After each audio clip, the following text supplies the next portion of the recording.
Prologue.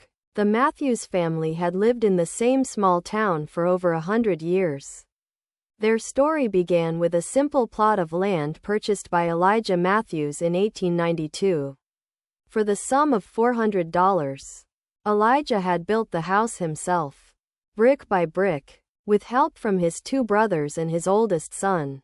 That house, standing at the end of a long gravel driveway on the outskirts of town, had been the site of countless family gatherings, celebrations, arguments, and reconciliations over the generations. By the time Milton Matthews inherited the house in 1968, the property had grown to include 15 acres of land, a barn that had been converted into a workshop, and a small pond where generations of children had learned to fish. Milton had grown up in this house, and he had raised his two sons, William and Christoper, within these walls. He had buried his parents in the cemetery 3 miles down the road, and he fully expected to be buried there himself someday. Milton Matthews was a man of principle. He had worked as a machinist for 37 years at a factory that had since closed down. His hands were calloused and scarred from a lifetime of hard work, his knuckles permanently swollen from arthritis. His word was his bond, and he had little patience for people who did not share that value. He had been known to walk out of stores that tried to shortchange him and to confront strangers who were rude to waitresses. He believed that how you treated people when you had nothing to gain was the true measure of a man's character. His wife Sarah was the gentler half of the partnership, a woman who had been a schoolteacher before she married and who still read a book a week well into her 70s. Where Milton was fire, Sarah was water. She could calm any storm with a few soft words, could find common ground in any argument, could make anyone feel welcome in her home. But she was not weak. Beneath her gentle exterior was a core of steel, a resilience that had carried her through the death of her parents, a difficult pregnancy, and decades of navigating the complicated dynamics of the Matthews family. Together, they had built a life based on the values of honesty, hard work, and family loyalty. They had raised two sons in this house, teaching them to fish in the pond, to throw a baseball in the yard, to say please and thank you and yes sir and no ma'am. They had celebrated birthdays and holidays and graduations within these walls. They had cried together, laughed together, prayed together, and now, in the twilight of their lives, they were watching the family they had built begin to fracture in ways they could not repair. But families are complicated things, and even the strongest foundations can develop cracks. The crack in the Matthews family was a slow-growing thing, invisible at first, widening over years until it became a chasm that threatened to swallow everything they had built. It started with small things. A birthday gift for one son that was slightly more extravagant than the gift for the other. Extra praise for one child's accomplishments while the other's achievements were overlooked. A future that was carefully planned and funded for one, while the other was told to figure things out on his own. William Matthews, the older son, had married a woman named Samantha when he was 23 years old. She was beautiful and ambitious, and she came from a family that had money. William had been drawn to her confidence, her sharp wit, and her determination. What he hadn't anticipated was how those same qualities would manifest in her parenting. Samantha had strong opinions about how children should be raised. She believed that success was a matter of attitude and exposure, and she was determined to give her younger son, Billy, every advantage possible. Jonathan, the older son, was different from Billy in almost every way. Where Billy was outgoing and charming, Jonathan was quiet and introspective. Where Billy excelled at making friends and working a room, Jonathan excelled at books and independent study. Samantha did not know what to do with a child like Jonathan. He did not fit her model of what success looked like, and so, almost without realizing it, she began to favor Billy. It started with small things. Billy got the new clothes while Jonathan wore hand-me-downs. Billy got allowance without having to earn it while Jonathan had to do extra chores for the same money. When Billy wanted a car, he got a brand new Mustang.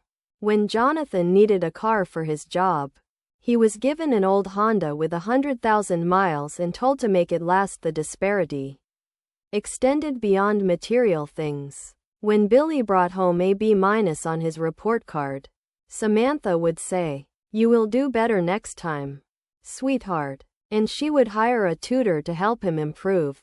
When Jonathan brought home an A-, she would say, "You could have done better," and she would remind him that nothing less than perfection was acceptable. The message was clear and consistent. Billy was capable of growth, while Jonathan was capable of failure. Over the years, these messages became embedded in both boys like roots growing into concrete. Billy developed an unshakable confidence that sometimes bordered on arrogance. Jonathan developed a deep well of insecurity that he masked with quiet determination. There were moments, brief and fleeting, when Jonathan thought about confronting his parents about the disparity. When he was 15, he had asked his father why Billy got a new bike while he had to fix up the old one from the garage. William had looked at him with irritation and said, "Because Billy asked for a new bike, and you did not." That was the answer Jonathan received for years. He did not ask for things, so he did not receive them. He learned that wanting something was not enough, that he had to fight for everything he got, and that even then, there were no guarantees. William went along with it because it was easier than arguing with his wife. He loved both his sons, but he had learned over the years that disagreeing with Samantha came at a cost he was not always willing to pay. And somewhere deep down, he had begun to believe the story that Samantha was telling, that Billy was the one who was going to make something of himself, and that Jonathan was just marking time until he settled for a life of mediocrity. The grandparents watched this unfold with growing concern. Milton saw what was happening and tried to intervene, but every conversation with William and Samantha ended in an argument.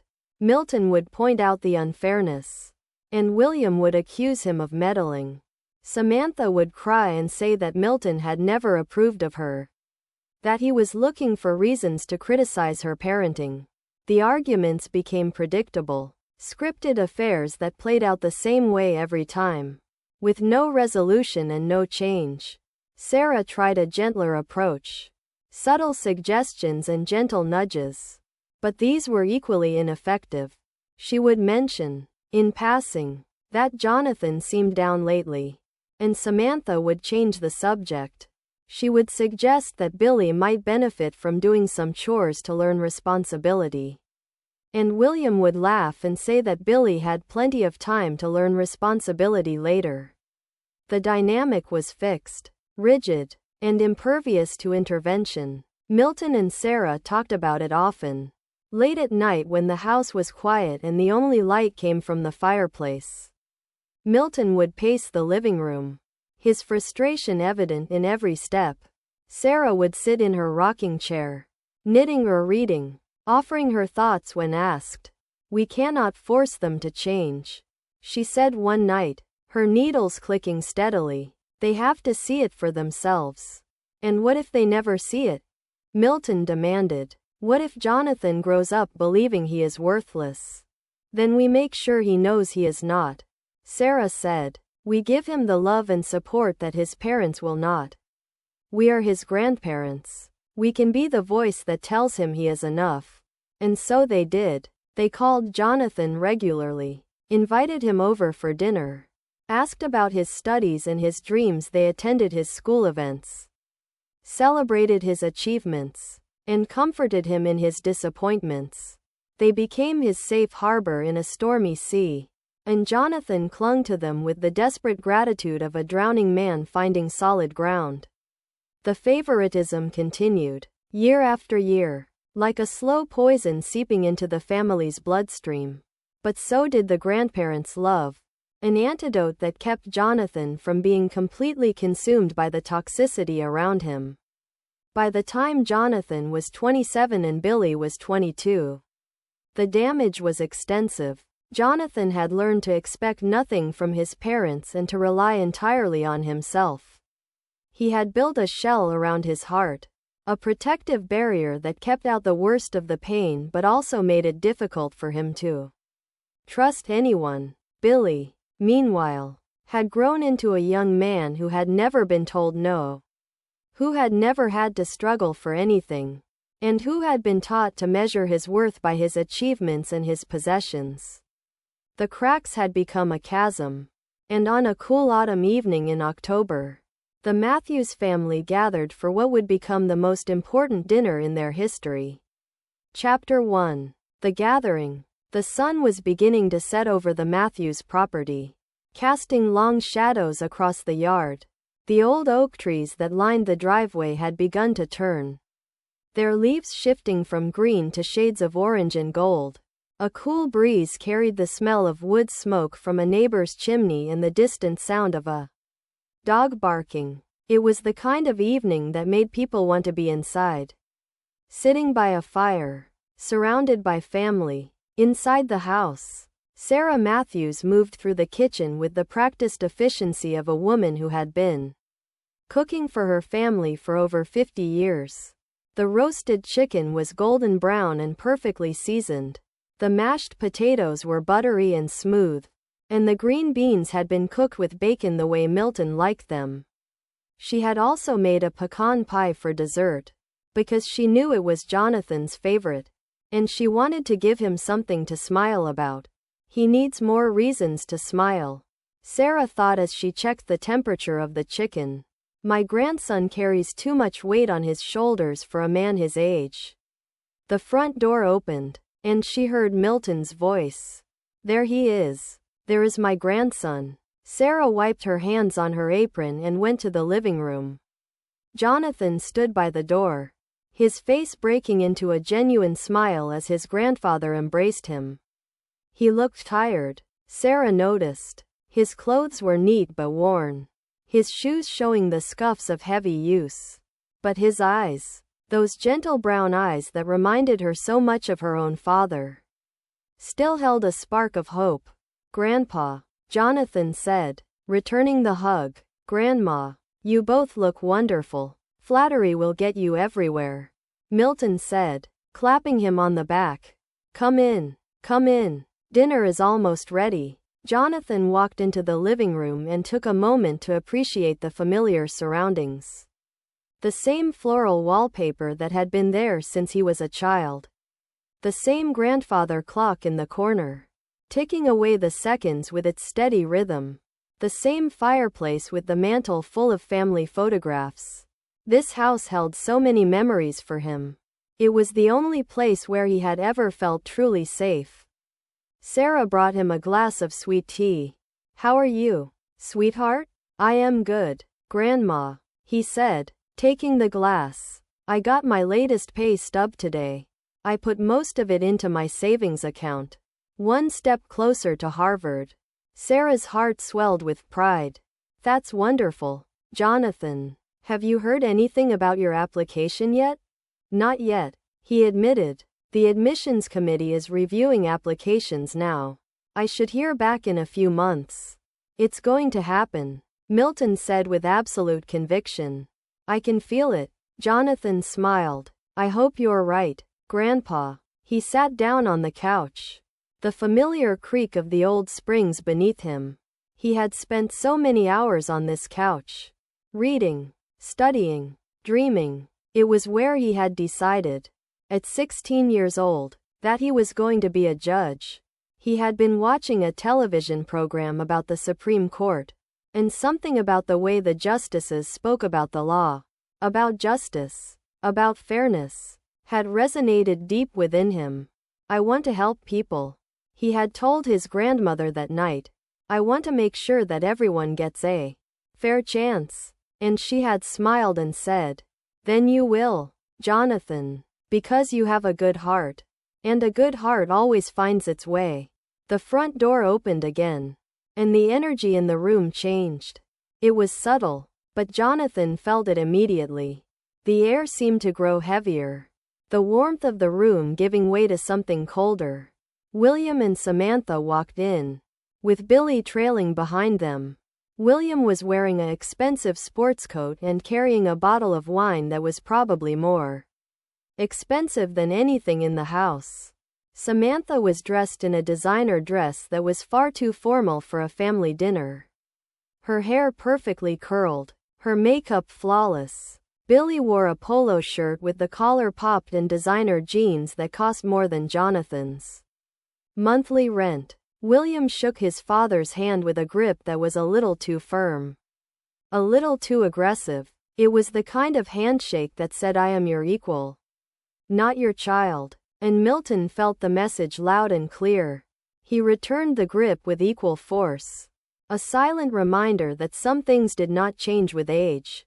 "Dad, Mom, thanks for having us." "You're welcome," Sarah said, her voice carefully neutral. She had learned over the years that showing too much warmth to William and Samantha only made them suspicious. They were the kind of people who saw kindness as weakness and generosity as an invitation to take more. Milton released his son's hand and stepped back, his eyes moving from William to Samantha to Billy, assessing them with the practiced eye of a man who had been reading people his entire life. William was tense, his jaw tight. Samantha was performing, as she always did, playing the role of the gracious guest. Billy was distracted, more interested in his phone than in the family gathering. It was the same dynamic it had always been. Samantha kissed Sarah's cheek without actually touching it. "Sarah, that dress is lovely. Is it from the catalog?" The insult was subtle, but it landed. Sarah had bought that dress from a local department store, and they both knew it. "Thank you, Samantha," Sarah said, refusing to take the bait. "You look nice as well." Billy immediately made himself at home, opening the refrigerator without asking and grabbing a soda. He popped the tab and took a long drink, then flopped down on the couch next to Jonathan. "Hey, bro," he said, not looking up from his phone. "Hey, Billy," Jonathan replied. Dinner was served in the dining room, a space that was normally reserved for holidays and special occasions. Sarah had set the table with her best china, the set that had belonged to her mother and her grandmother before her.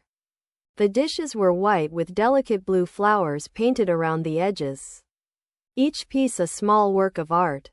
The family sat down around the table, Milton at the head, as always, Sarah at the other end, Jonathan on one side, Billy across from him, William and Samantha next to each other at the middle of the table. Milton said grace, his voice deep and reverent. "Lord, we thank you for this food and for the hands that prepared it.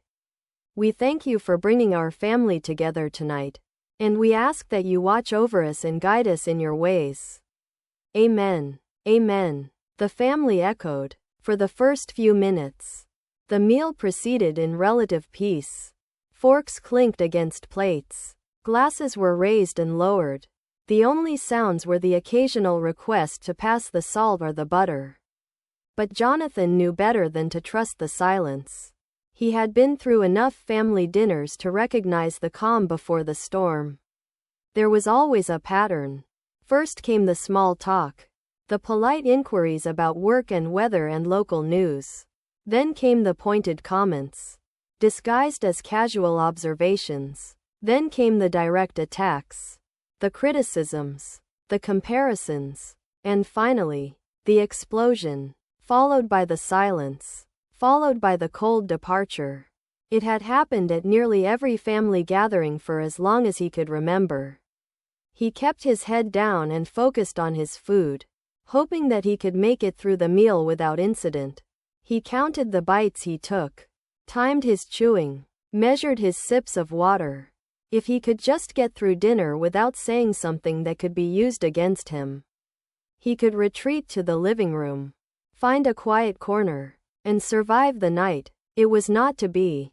"So, Jonathan," Samantha said, her voice carrying that particular tone that Jonathan had learned to dread.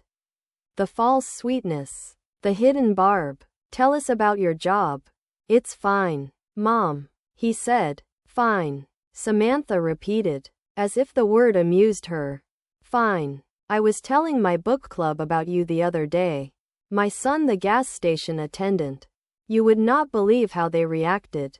I can imagine, Jonathan said quietly. They thought I was joking.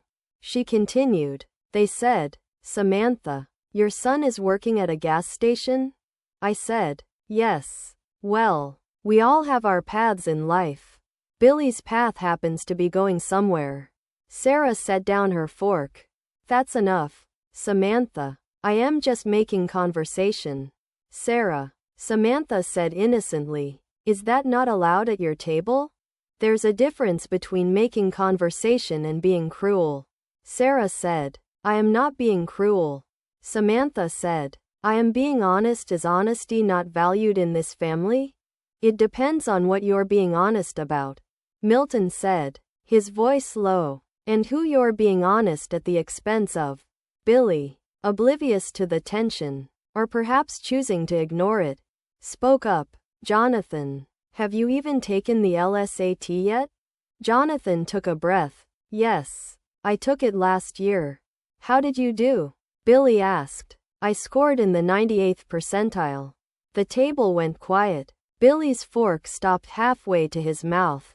William and Samantha exchanged glances. The 98th percentile. William repeated slowly. That is impressive. Yes, Jonathan said. It is. Then why are you still working at a gas station? Samantha demanded. If you're so smart, why aren't you in law school already? Because law school costs money. Jonathan said, his voice steady. Harvard costs over $70,000 a year. I have to save enough to cover my tuition and living expenses. I am almost there. Almost there. Samantha repeated. You have been almost there for 5 years.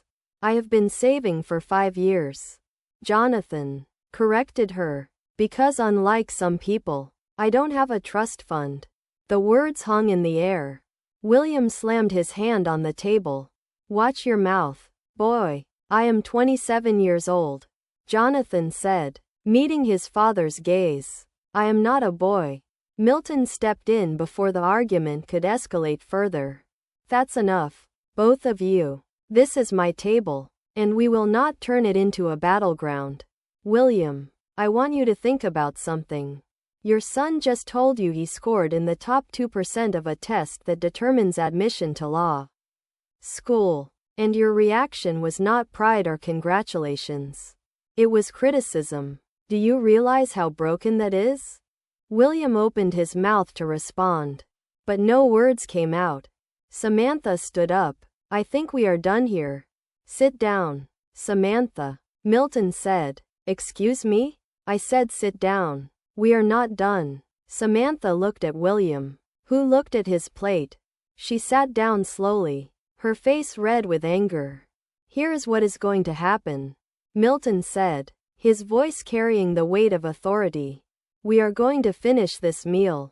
We are going to move to the living room for coffee. And we are going to have a conversation about the state of this family. A real conversation. And nobody is leaving until it is done. Is that understood?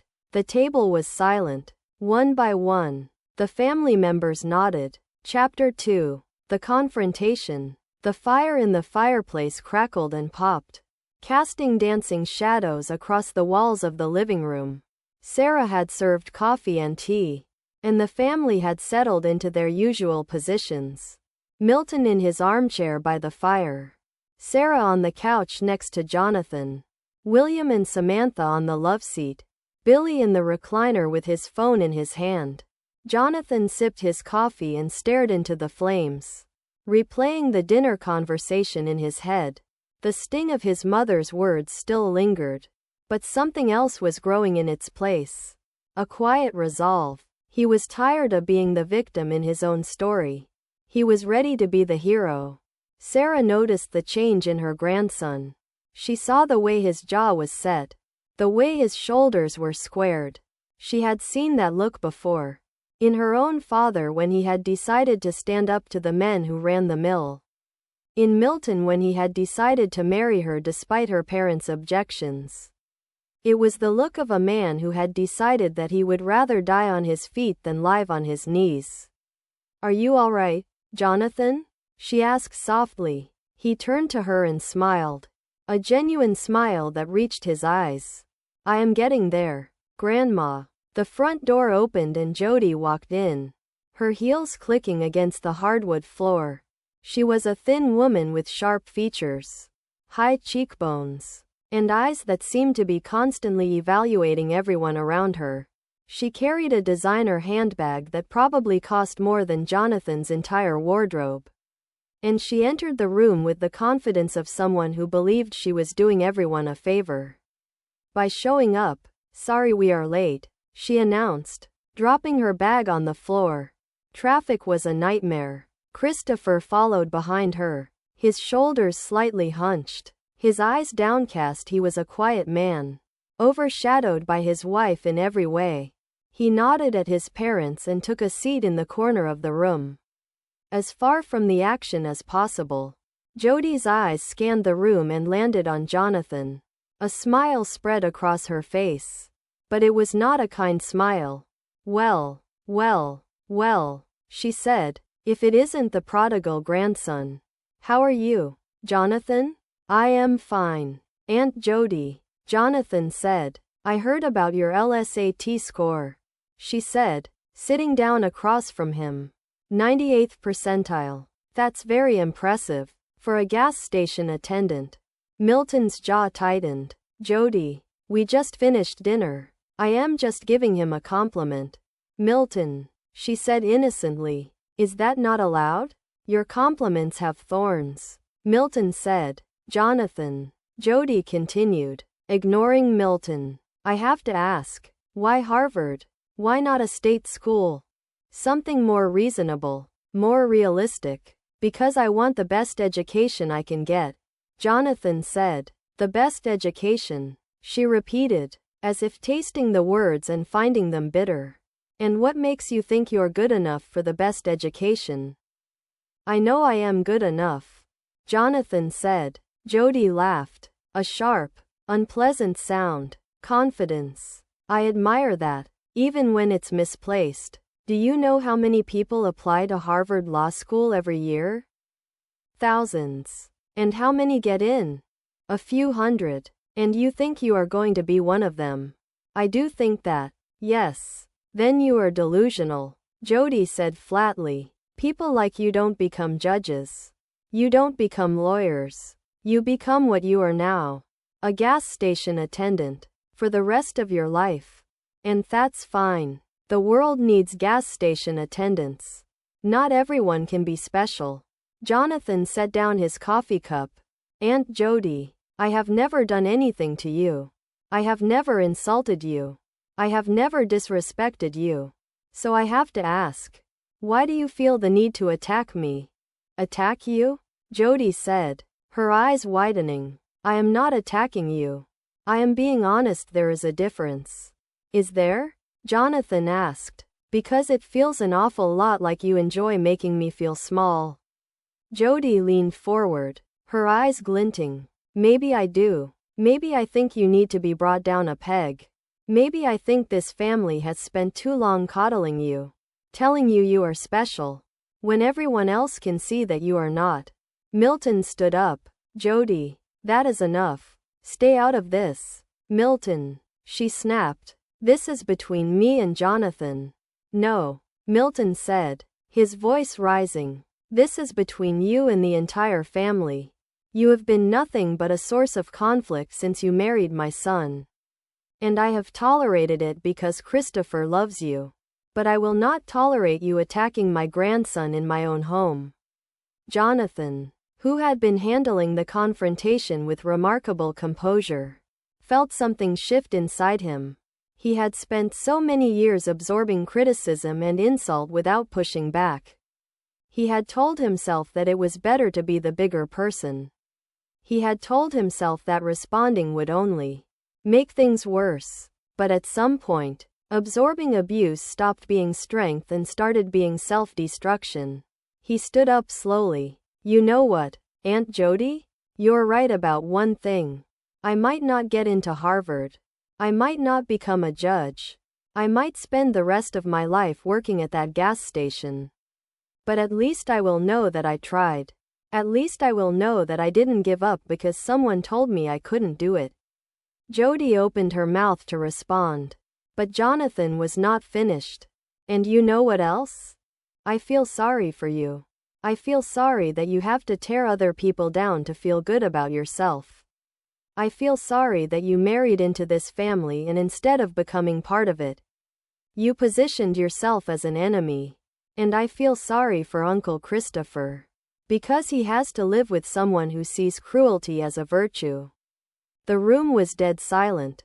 Jodi's face went pale, then red. Her hands were shaking. How dare you? She whispered. I dare because I have to. Jonathan said. I am tired. Aunt Jodi. I am tired of being the punching bag for this family. I am tired of being told I am not good enough. And I am done pretending that it does not hurt. Jodi grabbed her purse and stood up. I am leaving. Christoper. If you know what's good for you, you will come with me. Christoper looked at his wife. Then at his father. Then at Jonathan. For a long moment, nobody moved. I am going to stay here for a while. Jodi, he said quietly. I think you should go calm down.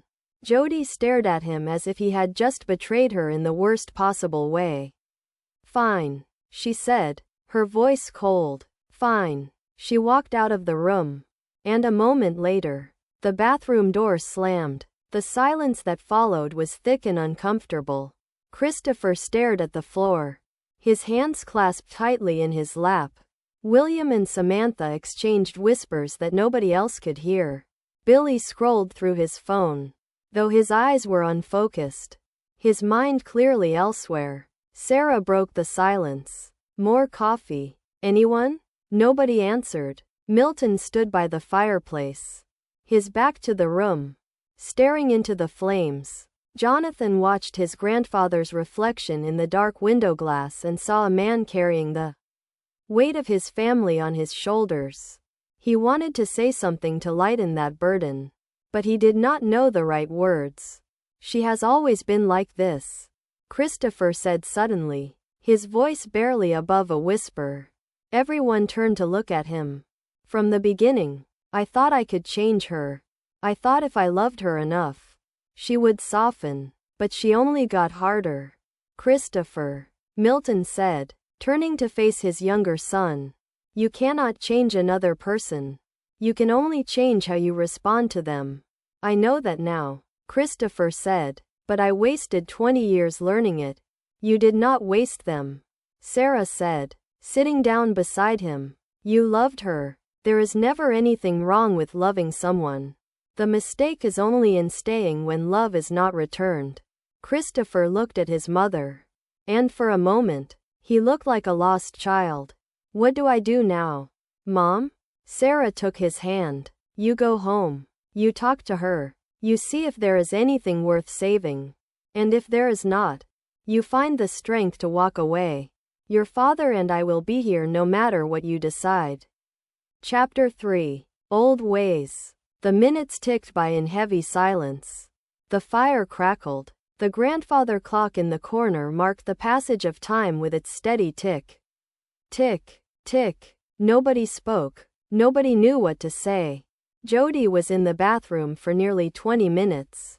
When she finally emerged, her eyes were red and swollen, but her face was set in a mask of cold fury. She walked back into the living room and stood in the center. Her arms crossed, her chin held high. I hope you are happy, she said, looking directly at Milton. You let him speak to me that way. You let your grandson humiliate me in front of everyone. He did not humiliate you, Milton said. He defended himself. There is a difference. And frankly, Jodi, you have had that coming for a long time. I am your daughter-in-law, she said, her voice rising. I am family. Or does that not matter to you? It matters to me very much, Milton said, which is why I am so disappointed in you. You have been part of this family for 20 years. And in all that time, you have never once tried to build anything. You have only torn things down. Jodi's face twisted with rage. You are a hypocrite, Milton. You sit there on your throne, judging everyone, acting like you are better than the rest of us. But you are not. You are just an old man who is afraid of losing control. Milton stood up slowly. Sarah reached for his arm. Milton, please, stay out of this. Sarah, he said gently, this is between me and Jodi. Jodi laughed. Oh, now you want to face me yourself. No more hiding behind your grandson?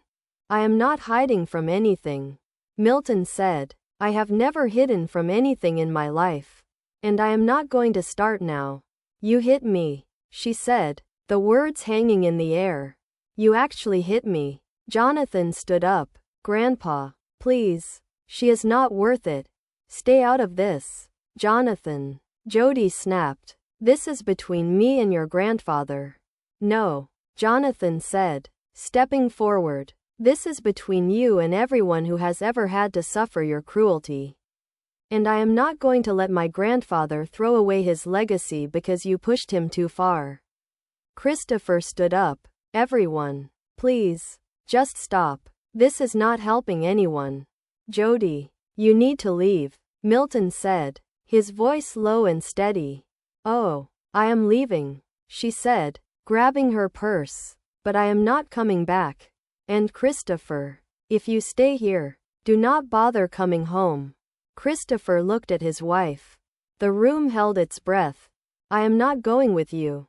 Jodi, he said quietly. What did you say? I said I am not going with you. Not tonight. Not like this. Jodi stared at him, her face a mask of disbelief and fury. Fine, she said. Fine. She turned and walked out the front door, slamming it behind her. A moment later, they heard her car engine start, the tires crunching on the gravel as she drove away. The room seemed to exhale. Christoper sank back into his chair, his face in his hands. I am sorry, he said, his voice muffled. I am sorry for all of this. You have nothing to be sorry for, son, Milton said, sitting down heavily in his armchair. You did the right thing. Did I? Christoper asked, looking up. She is my wife. I just let her drive away alone. You let her make her own choices. Milton said, that is not the same thing. Chapter 4. The Divide. Samantha had been unusually quiet during the confrontation with Jodi. But now she stood up, her arms crossed, her expression defiant. I have something to say, she announced. Of course you do, Milton muttered. Samantha ignored him. I think this family has always favored Jonathan. From the time he was a little boy, it was always Jonathan this, Jonathan that, and I am tired of pretending otherwise. That is not true, Sarah said. Isn't it? Samantha said. Jonathan gets praised for every little thing he does. He gets a high LSAT score and suddenly he's a genius. Meanwhile, Billy has been working toward medical school for years. And nobody says a word about it. That is because Billy has had every advantage. Milton said. You have paid for his tutors, his prep courses, his applications. Jonathan has done everything on his own. Of course we are going to celebrate his achievements more. He earned them. So you admit it, Samantha said, triumph in her voice. You favor him. We favor hard work and determination. Milton said. If Billy had to overcome half the obstacles that Jonathan has faced, we would celebrate him just as much. But you have cleared every obstacle from his path. You have given him a smooth road and then complained that Jonathan is getting more attention for climbing a mountain. Billy looked up from his phone. That is not fair, isn't it? Milton asked. Billy, when was the last time you had to work for something? When was the last time you wanted something and your parents did not just give it to you? Billy opened his mouth, then closed it. That is what I thought. Milton said. This is ridiculous. William said, standing up. We are not going to sit here and be lectured by you. We are good parents. We have raised good sons. Have you? Sarah asked quietly. Everyone turned to look at her. I have watched this family for 27 years. Sarah said. I have watched you give Billy everything and Jonathan nothing. I have watched you praise one son and criticize the other. I have watched you create a divide between two brothers who should have been best friends. And I have stayed silent because I did not want to overstep. But I am done staying silent. Mom, you do not understand. William said. I understand perfectly. Sarah said. I understand that you have been so focused on making Billy successful that you forgot to teach him how to be a good person. And I understand that you have been so focused on Jonathan's perceived failures that you have overlooked his incredible strength and resilience. Jonathan felt tears prick at his eyes. He blinked them back. Billy, William said, his voice pleading. Say something. Billy looked at his brother. For a long moment, the two brothers locked eyes.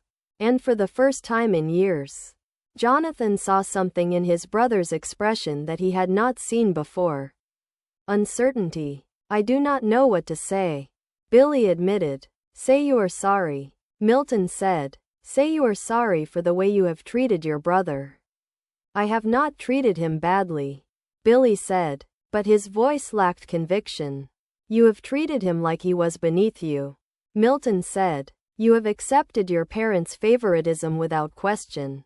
You have laughed at their jokes about him. You have never once stood up for him. Billy looked down at his hands. I did not know, he said quietly. You did not want to know. Milton said. There is a difference. Jonathan spoke up. Grandpa, please. This is not helping. It is helping. Milton said. It is helping because for the first time in 27 years, the truth is being spoken in this house. And the truth is that this family has been broken for a long time. But it does not have to stay broken. Chapter 5. Breaking Point. William paced by the window, his hands shoved into his pockets, his face dark with anger. This is all your fault, he said, pointing at Jonathan. My fault? Jonathan said. Yes. If you had just kept your mouth shut, none of this would have happened. You had to push back. You had to stand up for yourself. You could not just let it go. So the answer is for me to just let people walk all over me? Jonathan asked. To accept being treated like I am worthless? In this family? William said. Yes. The words hit Jonathan like a physical blow. He had known, on some level, that his father felt this way.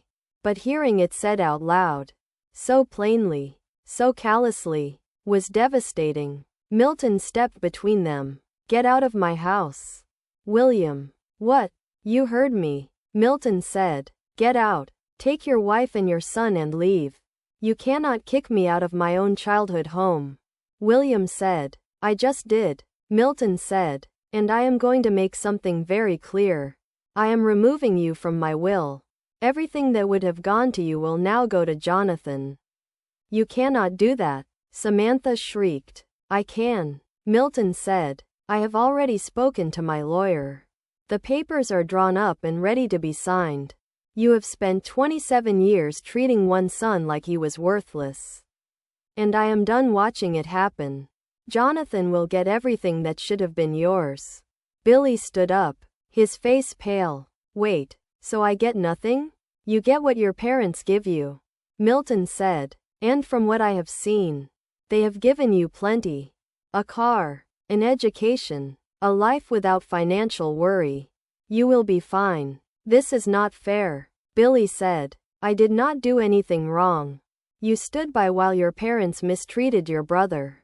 Milton said. You benefited from their favoritism. You laughed at their cruel jokes. You looked the other way when Jonathan was struggling. That makes you complicit, Billy. Billy looked at Jonathan. And for a moment, The younger brother's eyes were filled with something that looked like remorse. I am sorry, Billy said, his voice barely above a whisper. Jonathan looked at his brother. He wanted to be angry.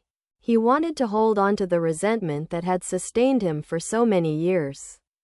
But looking at Billy's face, seeing the genuine guilt in his eyes, Jonathan felt something shift inside him. It was not forgiveness. Not yet. But it was the beginning of possibility. The first crack in the wall he had built between himself and his brother.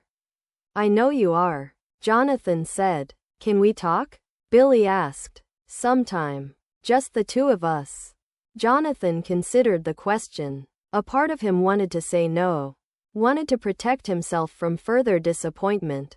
But a larger part, the part that remembered building forts in the backyard and catching fireflies on summer nights, wanted to say yes. Sometime. Jonathan said. When you are ready to really talk. Billy nodded. He looked like he wanted to say more. But his mother's voice cut through the moment. Come on, Samantha said, grabbing her purse. We are leaving. William paused at the door. You are making a mistake. Dad, maybe, Milton said, but it is my mistake to make. The door closed behind them, and the Matthews family was reduced to three. Milton, Sarah, and Jonathan. Jonathan sat down heavily on the couch, his head in his hands. His grandmother sat beside him and wrapped her arm around his shoulders. You did nothing wrong, she said softly. Then why does it feel like I lost something tonight? Jonathan asked. Because you did, Milton said, sitting down in his armchair across from them. We all did. They sat in silence for a long time, listening to the fire crackle and the clock tick. The house, which had been filled with anger and tension just moments before, was now quiet and still. What do I do now? Jonathan asked. You keep going, Milton said. You keep working toward your dream. You become the judge I know you are meant to be. And you prove that your parents were wrong about you. And what if they were right? Jonathan asked quietly. What if I am not good enough? Milton leaned forward, his eyes locking with Jonathan's.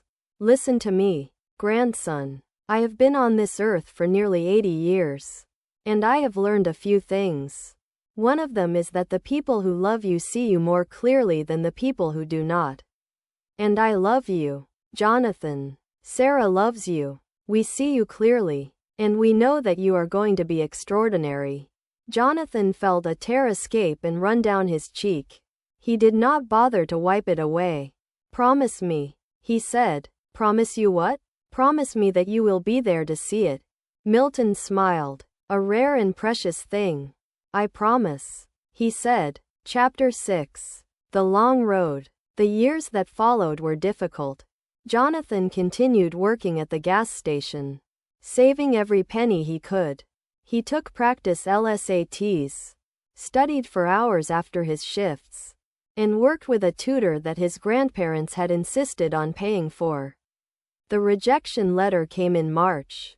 It was a form letter, polite and impersonal, informing him that Harvard Law School could not offer him admission at this time. Jonathan read it 3 times, the words blurring before his eyes.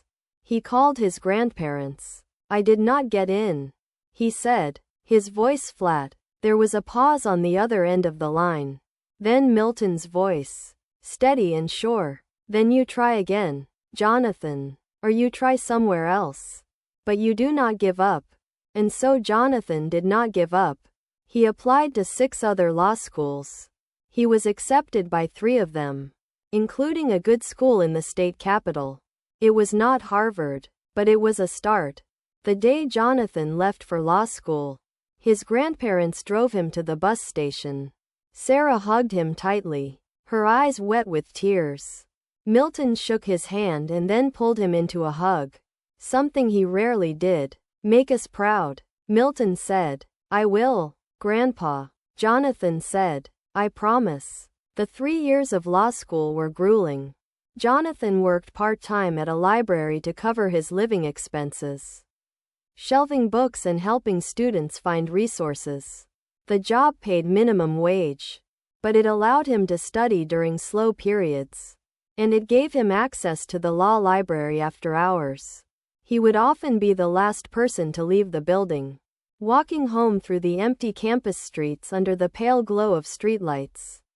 He studied late into the night, fueled by coffee and determination. His apartment was a small studio with a mattress on the floor, a desk that he had found on the curb, and a hot plate that he used to make simple meals. He did not have a television. He did not have time for one anyway. His social life consisted of study groups and the occasional dinner at his grandparents' house when he could afford the bus ticket home. He made the dean's list every semester, his name appearing in the university newsletter alongside the other top performers. He did not tell his parents. He did not think they would care. But he clipped the newsletters and mailed them to his grandparents, who displayed them on their refrigerator with magnets shaped like gavels. Professor Harrison, one of Jonathan's professors, took an interest in him early on. Jonathan had written a paper on sentencing disparities in the criminal justice system, and the professor had been impressed by the depth of his analysis. He invited Jonathan to his office to discuss the paper, and that meeting led to a mentorship that would last throughout Jonathan's career. "You have a gift," Professor Harrison told him. "Not everyone can see the law the way you do. You understand that it is not just a set of rules, but a living document that shapes people's lives. Do not waste that gift." Jonathan took those words to heart. He graduated in the top 10% of his class, and when he walked across the stage to receive his diploma, he scanned the audience until he found his grandparents. They were sitting in the third row, Milton in his best suit, Sarah dabbing at her eyes with a handkerchief. Jonathan raised his diploma in their direction, a silent thank you for everything they had done. He passed the bar on his first attempt, the day he was sworn in as a lawyer. His grandparents were in the front row. Milton was 83 years old now, his health failing, his hands trembling with a slight but persistent tremor. But his eyes were sharp, and his smile was wide. "I told you," Milton said, gripping Jonathan's hand. "I told you." Jonathan worked as a public defender for 2 years, representing clients who could not afford private attorneys. His caseload was overwhelming, often exceeding 100 clients at a time. He worked long hours for low pay, often staying at the office until midnight, reviewing case files, preparing arguments, and meeting with clients in the county jail. The work was exhausting, frustrating, and emotionally draining. He lost more cases than he won. He saw clients who were guilty, clients who were innocent, and clients who fell somewhere in between, caught up in a system that was not designed to give them the benefit of the doubt. But he loved the work. He loved fighting for people who had no one else to fight for them. He loved standing in a courtroom and demanding that the state prove its case, that the system live up to its promises, that every person, no matter how poor or powerless, received the representation that the Constitution guaranteed them. Every time he walked into a courtroom, he carried his grandfather's words with him. "Do equal right to the poor and to the rich." That was not just an oath. It was a mission. His reputation grew. Judges noticed his preparation, his thoroughness, his respect for the court. Prosecutors learned that he could not be intimidated or bullied. Clients trusted him because he treated them like human beings, not case numbers. He remembered their names, their stories, their families. He fought for them with a fierce dedication that bordered on obsession. It was during this time that he met Maria, a public defender from a neighboring county. They met at a conference on criminal justice reform, where Maria had been a panelist discussing the impact of mandatory minimum sentences on minority communities. Jonathan had been in the audience, and during the Q&A session, He had asked a question that sparked a debate that lasted long after the panel ended. They talked for 3 hours in the conference lobby, missing the afternoon sessions entirely, discussing everything from sentencing guidelines to their favorite books. Maria was smart and funny and kind, with a laugh that could fill a room and eyes that sparkled when she talked about the law. She had grown up in a working-class family, the daughter of immigrants who had sacrificed everything to give their children a better life. She understood Jonathan in ways that few people could. She knew what it was like to carry the weight of your family's expectations. To feel like you had to succeed not just for yourself but for everyone who believed in you. Their first date was at a hole-in-the-wall Italian restaurant that Maria swore had the best spaghetti in the state. She was right. Over plates of pasta and a bottle of red wine, they talked about their childhoods, their dreams, their fears. Jonathan told her about his grandparents, about the dinner that had changed everything, about the long road that had brought him here. Maria listened without judgment, and when he finished, she reached across the table and took his hand. "You are going to be a judge someday," she said with absolute certainty. "I can feel it." And for the first time in a long time, Jonathan believed it too. They got married in a small ceremony at the courthouse. Billy was there, having driven 6 hours to attend. It was the first time the brothers had seen each other in 3 years. "You look good," Billy said, shaking his brother's hand. "You too," Jonathan said. Was buried next to Milton, under the same oak tree where they had shared their first kiss 65 years earlier. At the reading of the will, as promised, Jonathan received his father's share of the estate. It was not a vast fortune, but it was enough to buy a house, to start a family, to build a life. The will also contained a provision that surprised everyone. A portion of the estate was set aside for Billy, to be used for his children's education. "Your grandfather believed in second chances," the lawyer explained. Billy was not at the reading, but Jonathan called him that night. "Grandpa left something for your kids," he said, "for their education." There was a long silence on the other end of the line. Then Billy's voice, thick with emotion. "He did not have to do that." "I know," Jonathan said, "but he wanted to." Chapter 8. The Reckoning. Samantha died 5 years after the fateful dinner. Complications from diabetes. William called Jonathan to tell him, "Your mother passed away this morning," he said, his voice flat and without emotion. Jonathan stood in the kitchen of his small apartment, the phone pressed to his ear, and tried to feel something. Grief, sadness, regret. But all he felt was a strange emptiness. "I am sorry to hear that," he said, and he meant it, in a way. "Are you going to come to the funeral?" William asked. Jonathan thought about it. He thought about all the years of criticism, the favoritism, the cruelty disguised as honesty. He thought about the mother who had never believed in him, who had always seen him as a disappointment. "I do not think so," he said. "Your own mother's funeral," William said, his voice hard. "I will send flowers," Jonathan said. He hung up the phone and stood in the silent kitchen. Maria came up behind him and wrapped her arms around his waist. "Are you okay?" she asked. "I do not know," he admitted. "I thought I would feel something. Sadness, relief, something. But I just feel empty." "That is okay," Maria said. "You are allowed to feel whatever you feel. Or nothing at all." "Do you think that makes me a bad person?" he asked. "Not feeling sad that my own mother is dead?" Maria turned him around to face her. "Jonathan, your mother spent 27 years making you feel like you were not good enough. She criticized you, dismissed you, and favored your brother over you in ways that were cruel and unfair. If you do not feel sad, that is not a failure of character. That is a natural response to a relationship that caused you more pain than joy." Jonathan looked into his wife's eyes, the eyes of the woman who had seen him at his lowest and loved him anyway. How did I get so lucky?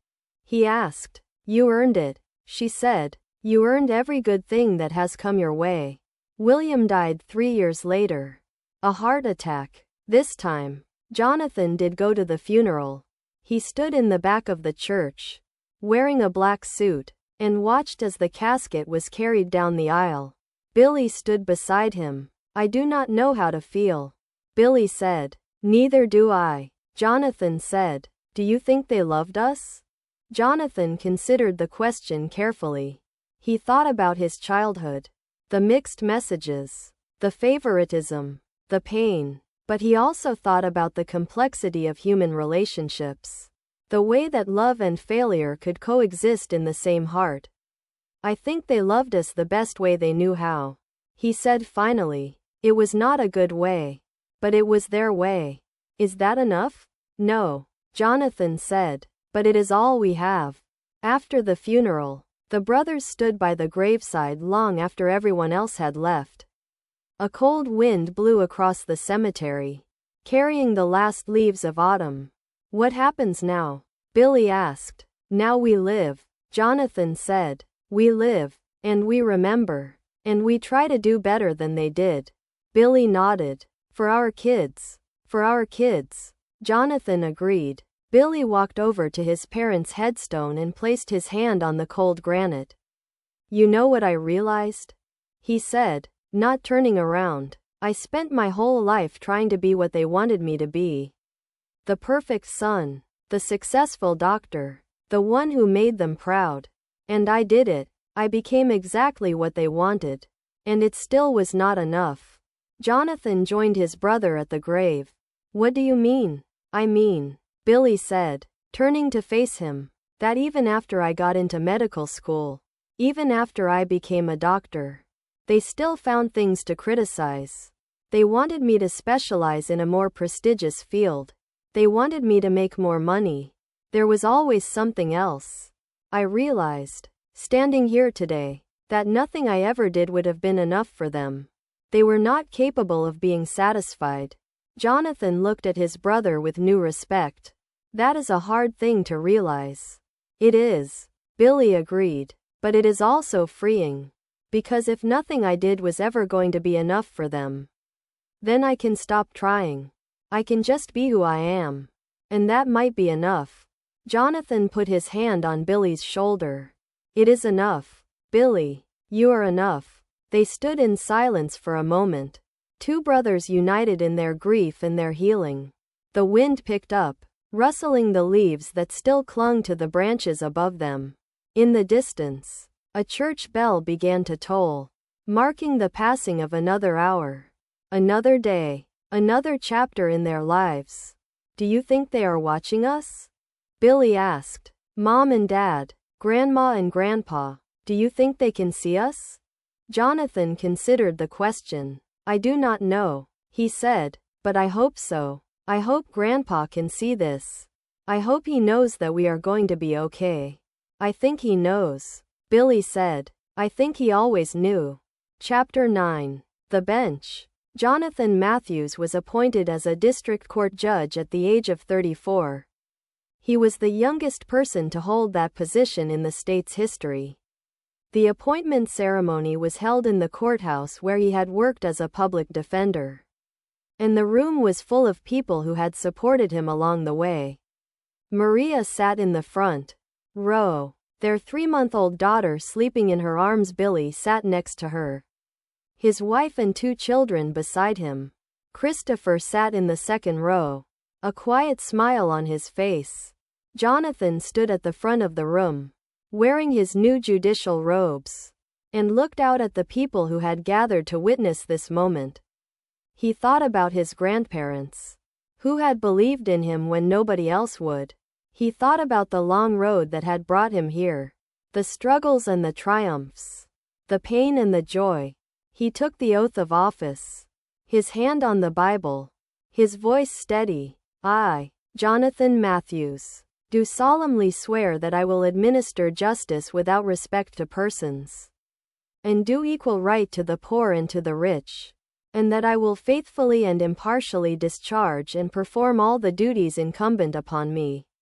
under the Constitution and laws of the United States. So help me God." The room erupted in applause. Jonathan looked out at the faces of the people who had come to support him. His wife, holding their daughter. His brother, sitting with his own family. His uncle Christoper, wiping his eyes. Colleagues from the public defender's office. Judges who had mentored him. Law professors who had taught him. And in the back row, a photograph of his grandparents, which Maria had placed on an empty seat so that they could watch too. After the ceremony, Jonathan posed for photographs in the courthouse rotunda. The marble floor gleamed beneath his feet, and the sunlight streamed through the tall windows, casting long rectangles of light across the walls. He stood with his wife and daughter, then with his brother and his family, then with his colleagues. Billy found him in the hallway an hour later. When the crowds had thinned and the building was quiet again, the two brothers stood facing each other, the years of conflict and reconciliation visible in their faces.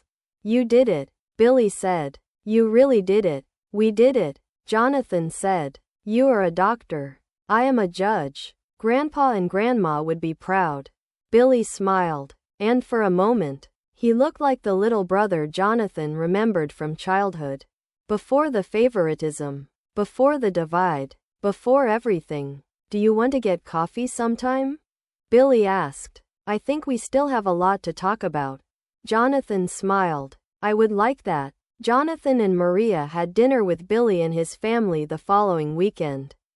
They went to a restaurant downtown, a place with checkered tablecloths and candles in wine bottles and a jukebox in the corner that played old country songs. The children sat at one end of the table, coloring on paper placemats, while the adults talked and laughed and shared stories. It felt like a new beginning, Jonathan thought as he watched his brother help his daughter cut her food into small pieces. Billy was a good father. He was patient and gentle and present in a way that their own father had never been. He had broken the cycle. He had chosen to be different. "How do you do it?" Jonathan asked him. "Do what?" "Be such a good dad." When we did not exactly have the best role model. Billy considered the question. "I think about what he would have done," he said, "and then I do the opposite." Jonathan laughed. "That is not a bad strategy. It works for me," Billy said. "Every time I feel myself getting frustrated, every time I want to raise my voice or criticize, I stop and ask myself what Dad would have done. And then I do the exact opposite. It is not complicated, but it works." Jonathan looked at his brother and felt a surge of affection that surprised him with its intensity. "I am proud of you, Billy," he said. Billy looked up, his eyes glistening. "I am proud of you too, big brother." It was the first time Billy had called him that in over a decade. Epilogue. The sun was setting over the city, painting the sky in shades of orange and gold. Jonathan stood at the window of his chambers, looking out at the courthouse square below. People were walking home from work, couples strolling hand in hand, children playing in the fountain. Life, in all its ordinary beauty, continued. He checked his watch. Maria would be picking up their daughter from daycare soon. His daughter. He still could not quite believe that he was a father. Little Elena had his eyes and Maria's smile. And when she looked up at him with those trusting eyes, he felt a love so powerful it almost hurt. He thought about his own father, about the complicated legacy that William had left behind. There were so many things he wanted to do differently. He wanted Elena to know, every single day, that she was loved unconditionally. He wanted her to know that her worth was not tied to her achievements. He wanted her to know that she could fail 1,000 times and still be valued, still be cherished, still be enough. He thought about Billy's children too. His niece and nephew who called him Uncle Judge. He loved those kids with the same fierce protectiveness that his grandparents had shown him. He made sure to call them on their birthdays, to send them books for Christmas, to show up at their school plays and soccer games. He was determined to be the uncle that he had never had. He wanted them to know that family was not about blood alone. It was about showing up, about being present, about choosing love over pride every single time. He thought about Christoper too. His uncle who had finally found peace after divorcing Jodi. Christoper had moved back to the town where he grew up, bought a small house, and started a woodworking business. He built furniture now, beautiful pieces made from reclaimed wood, each one a testament to the beauty that could emerge from broken things. Jonathan visited him when he could, and they would sit on Christoper's porch and talk about life, about loss, about the long road to healing. He thought about the journey that had brought him here, the gas station, the long nights of studying, the rejection letters, the small victories, the crushing defeats. He thought about his grandparents, who had seen something in him that nobody else had seen. He thought about his parents, who had failed him in so many ways but who had, in their own broken fashion, shaped him into the man he had become. He reached into his breast pocket and pulled out the letter from his grandfather. Worn and creased from years of carrying it, he unfolded it and read the last lines. "Carry us with you as you go forward. We will be watching, and we will be proud." Jonathan folded the letter and placed it back in his pocket. He looked out the window one more time, at the city spreading out before him, at the lives and stories and struggles of the people he had sworn to serve. He was a judge now. He had a wife who loved him. He had a daughter who would grow up knowing that she was valued and cherished. He had a brother who was slowly becoming a friend. He had the memory of grandparents who had believed in him when he had stopped believing in himself. Jonathan thought about the case he had presided over that morning. A young man, barely 20 years old, had been charged with possession of drugs with intent to distribute. He had come from a broken home, had fallen in with the wrong crowd, had made mistakes that could derail his entire future. Jonathan had looked at him from the bench and seen himself, or what he could have become if things had gone differently. He had sentenced the young man to drug treatment and probation instead of prison, giving him a chance that no one had given him. Jonathan had looked at the young man standing before him, hands cuffed, head bowed, and he had seen the fear in his eyes. It was the same fear he had seen in his own mirror during those long years of working at the gas station, wondering if he would ever escape, ever become something more. He had given the young man a choice, the same choice that his grandparents had given him all those years ago. The choice to believe that his future was not determined by his past. It was not about being soft on crime, Jonathan had explained to the prosecutor afterward. It was about believing that people could change. Because if he did not believe that, then what was the point of any of this? What was the point of the law, of the justice system, of the years of study and sacrifice? If he did not believe that every person standing before him had the capacity for redemption? He reached into his breast pocket and pulled out the worn, creased letter from his grandfather. He did not need to read it anymore. He had memorized every word years ago, but he liked to hold it, to feel the physical connection to the man who had changed his life. "We will be watching, and we will be proud," he whispered to the empty